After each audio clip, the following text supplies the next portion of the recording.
சம்மருக்கு சூப்பரான drink recipe தாங்க பார்க்க போகிறோம். இதை வந்து ஒரு டேபிள் ஸ்பூன் சப்ஜா சீட் எடுத்துக்கிறேன். சப்ஜா சீட் மூழ்கிற அளவுக்கு தண்ணி சேர்த்து இதை வந்து ஒரு 10லேருந்து 15 நிமிஷம் வரைக்கும் நல்லா ஊற விட்டுருக்கலாங்க. ஒரு அடிகனமான பாத்திரத்தில் 1/4 கிலோ ஜீனி எடுத்து கேரமல் தான் ரெடி பண்ண போகிறோம். இந்த கேரமல் பண்ணும்போது நம்ம வந்து லோ ஃப்ளேமில் வச்சு தான் குக் பண்ணணும். இல்லை அப்படின்னா இது நல்லா கருகிறதுக்கான சான்சஸ் இருக்குது அப்படின்றதுக்காக தான்.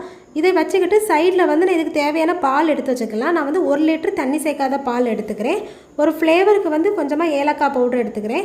அதுக்கப்புறம் இது கூட நட்ஸு சேர்த்து பண்ணணும் அப்படின்றதுக்காக நட்ஸும் எடுத்துக்கிறேங்க. உங்களுக்கு என்னென்ன நட்ஸ் தேவையோ அதையுமே நீங்கள் எடுத்துக்கலாம். நம்ம ஊற வச்சுருந்த சப்ஜா சீடுமே சூப்பராக ரெடி ஆகிடுச்சுங்க. நம்ம போட்டிருந்த ஜீனி வந்து நல்லா ப்ரௌன் கலரில் ஆகி கேரமெல்லாம் ரெடியாக ஆரம்பிச்சிருச்சு.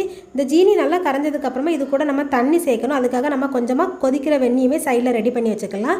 இந்த ஜீனி நல்லா கரைஞ்சி கேரமல் ஆனதுக்கப்புறமா நம்ம கொதிக்கக்கூடிய வெந்நியை அதில் கொஞ்சமாக ஊற்றி நல்லா மிக்ஸ் பண்ணிக்கிட்டே இருக்கணுங்க. வெந்நீர் ஊற்றும் போது இதில் வந்து நல்லா கவனமாக ஊற்றணும், இல்லைன்னா அது மேலே தெரிக்கிறதுக்காக சான்சஸ் இருக்குது. நல்லா மிக்ஸ் பண்ணதுக்கப்புறமா நம்ம வச்சுருந்த 1 லிட்டர் தண்ணி சேர்க்காத பாலையுமே இது கூட சேர்த்து நல்லா மிக்ஸ் பண்ணிக்கணும். பால் ஊற்றின கொஞ்ச நேரத்திலே இதோட பாலோட கலர் வந்து ஒரு லைட்டாக சேஞ்ச் ஆக ஆரம்பிச்சிடும்.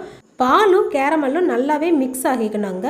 பால் நல்லா திக்காக வரதுக்காக நான் 1 டேபிள் ஸ்பூன் கஸ்டர்ட் பவுடர் வந்து பாலில் மிக்ஸ் பண்ணி கட்டி இல்லாமல் கரைச்சி எடுத்துக்கிறேன். பால் கொஞ்சமாக கொதித்ததும் நம்ம ரெடி பண்ணி வச்சுருக்க அந்த கஸ்டர்ட் மிக்ஸையும் எடுத்து அதில் ஊற்றி நல்லா மிக்ஸ் பண்ணிக்கிட்டே இருக்கணுங்க.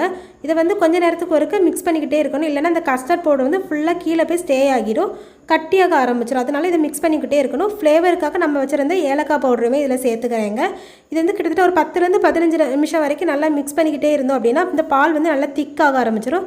இந்த டைமில் நம்ம ஃப்ளேம் ஆஃப் பண்ணிவிட்டு இதை வேற ஒரு பாத்திரத்துக்கு மாற்றிக்கலாங்க. இதை வந்து நல்லா ஆற விட்டுக்கலாம். ஒரு 90% வரைக்கும் ஆறுனதுக்கு அப்புறமா நம்ம ரெடி பண்ணி வச்சுருந்த சப்ஜா சீடு இதை கூட சேர்த்து நமக்கு என்னென்ன நட்ஸ் வேணுமோ அதையுமே இது கூட சேர்த்துக்கலாம். நான் பாதாமும் பிஸ்தாவும் சின்ன சின்னதாக சாப் பண்ணி போட்டுக்கிறேங்க. இந்த ட்ரிங்க் வந்து நல்லா சில்லுன்னு இருக்கிறதுக்காக ஐஸ் க்யூப்ஸையும் போட்டுக்கிறேன்.